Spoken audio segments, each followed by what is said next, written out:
গত ১.৫ বছর যাবত আমরা কন্টিনিউয়াসলি ব্যাচেলর পয়েন্ট সিজন 5। এই তুমি কি বান্দিতে কিছু করছো? ব্যাচেলর পয়েন্ট সম্পর্কে গত কয়েক বছর ধরে আপনারা সবাই জানেন যে এই নাটকটি কতটা জনপ্রিয় হয়ে উঠেছে। আজকে স্পষ্ট খবর নিয়ে আসলাম যা আপনারা প্রত্যেকে জানতে চাইবেন। চুপ থাক, তুই গারে মারছিলি না, অনিকে তোরে মারছে। প্রথমে জানিয়ে রাখি যে এই ব্যাচেলর পয়েন্ট সিজন 4 শেষ হয়েছে 2024 সালের 24শে ডিসেম্বর এবং এই নাটকটি 2018 সালে যখন শুরু হয়েছিল তখনই দর্শকদের মনে জায়গা করে নিয়েছিল। সম্প্রতি নির্মাতা কাজল আরাফিন এবং তার সোশ্যাল মিডিয়া প্ল্যাটফর্মে একটি বড় ঘোষণা দিয়েছেন। তিনি জানিয়েছেন ব্যাচেলর পয়েন্ট সিজন 5 এর ফার্স্ট লুক প্রকাশিত হতে যাচ্ছে।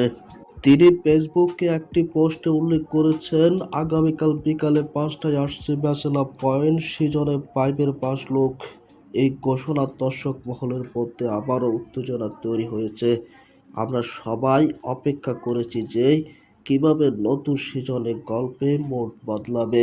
এখন আমাদের সবার মনে প্রশ্ন হুমকি দিচ্ছে, নতুন সিজনে কি নতুন চরিত্র যুক্ত হবে, গল্পে কাহিনী এভাবে পরিবর্তন হবে? এসব জানতে হলে আমাদের অবশ্যই ফার্স্ট লুকটি দেখার অপেক্ষা করতে হবে।